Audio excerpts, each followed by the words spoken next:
Hey there, so you're thinking about making a move here to Utah, but you're not quite sure because you've heard some negative things. Well, we are going to unpack those things today, and we are going to hop into whether or not this may or may not be a good fit for you, and we're gonna get after it right now.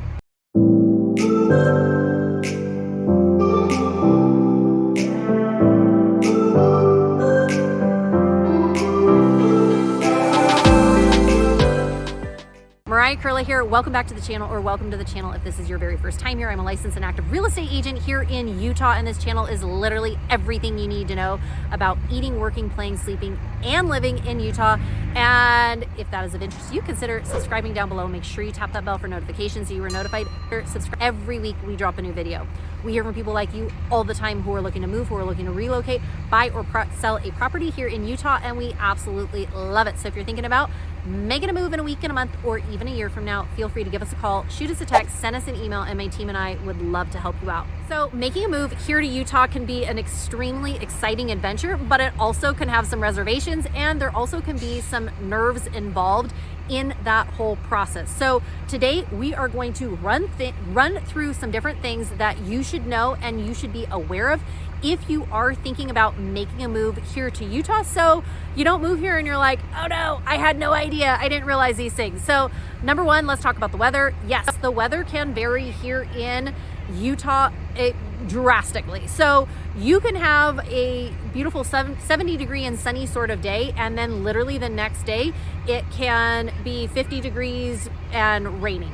Literally happens not often, but often enough where there is a saying, if you don't like the weather here in Utah, wait an hour and there's a good chance it'll probably change. So just know we experience in southern Utah some really hot summer months, and here in the Salt Lake area we experience some nice cold winters with a lot of world-class skiing and snow. So just know weather is a big factor here. For some, they love that because you've got the four seasons and the change of seasons, so that is a huge one. Number two, the Church of Jesus Christ of Latter-day Saints plays a significant role here in and around Utah. You are going to see there is a lot of religious influence with members of the Church of Jesus Christ of Latter-day Saints. You will see a lot of church buildings, you will see a lot of temples, you will see a lot of things in and away of that. Yes, there's a lot of religious diversity here as well, so just know that going into it as well. Number three is the rising cost of home prices. Yes, I know this one is so sad to me. I remember when my husband and I first moved here, and at the time I was teaching elementary school. I was a third grade teacher, and I remember I was looking at homes and I'm like, oh, that one's $90,000 and that one is, $100,000. And I remember doing the math in my head of okay, on my teacher salary, we actually probably would be able to qualify for this while he was going to grad school and all of that. I'm sorry to say that is not the case anymore. The average median home price now is $550,000 for a single family residence. So the housing prices have gone up significantly. Number four is the political landscape of Utah. But Utah historically has leaned more on the conservative side. For some people, they're like, that's exactly why I'm moving to Utah. That is exactly why I want to be in Utah. For other people, they're like, oh, you know what? My political beliefs may not line up with that as much. So that might, steer me in a different direction of maybe why I may not want to live here. But for others, they're like, this is exactly why I want to be here. So just know political landscape tends to lean more toward conservative here in Utah. Number five are the earthquakes. Yes, earthquakes. There is something called the Wasatch Fault. Yes, the Wasatch Fault, which I actually didn't know about. I came from California and earthquakes were very normal. I remember as a kid, we would do the earthquake drills at school all the time. When I was a teacher there, we would also do earthquake drills, and you do all the stuff for the earthquake drills. Here in Utah, since we've been here, I've only felt 2 earthquakes. Maybe there's been other little ones that have been around, but I've felt 2. They didn't cause any damage that I am aware of at the time, but just know that there are earthquakes here. People have asked what are, do you get a lot of tornadoes or whatnot?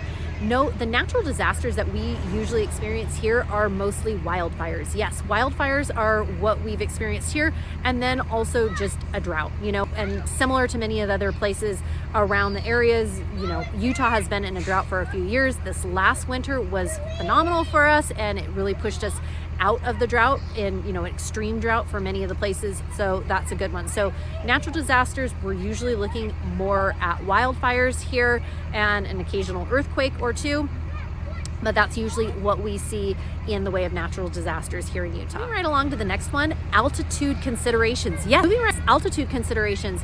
I remember we've had friends that have moved here and they're like, Mariah, we got here, I felt like I couldn't even breathe, or shortness of breath or headaches or sore throats, simply because of the altitude and the elevation that you will experience here, just because of how high Salt Lake is and Utah is in general. So just know that going into it. Moving right along to the next one, because there are so many incredible outdoor activities here, just know that the traffic and congestion can get backed up. I'm telling you, if you are planning on going to a national park, make sure you get your reservation ahead of time so that you can actually get into the national park.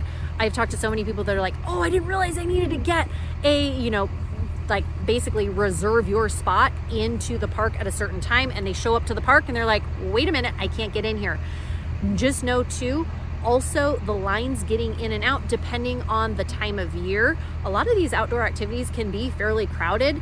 Getting to different ski resorts, if you're going up big and little Cottonwood Canyon to get up to Brighton and Solitude and Alta and all of those, Alta Ski Resort, getting up to those, the traffic can be really backed up depending on the time of day that you're trying to get there. So just know the traffic is less than many of the other places, but the traffic can be a factor for some people that are looking to move here. They're like, oh man, I don't want to experience that. But getting to and from different places, yes, you can experience that. One thing that also has been noted by some sports celebrities, stars, NBA, in the last All-Star game, they were talking about, since it was, hosted here, they were talking about some of the people were like, oh man, there's nothing to do at night, and the nightlife is pretty boring here and whatnot. For my family and I feel like, the number of Jazz basketball games that you can go to, there, at the Delta Center, there are so many events throughout the year. If you are looking at going to different events, different things there, the different shops and restaurants and eateries and dining, there's a lot in a way, to do. But compared to some other cities, some people feel like Salt Lake doesn't have as many things to do.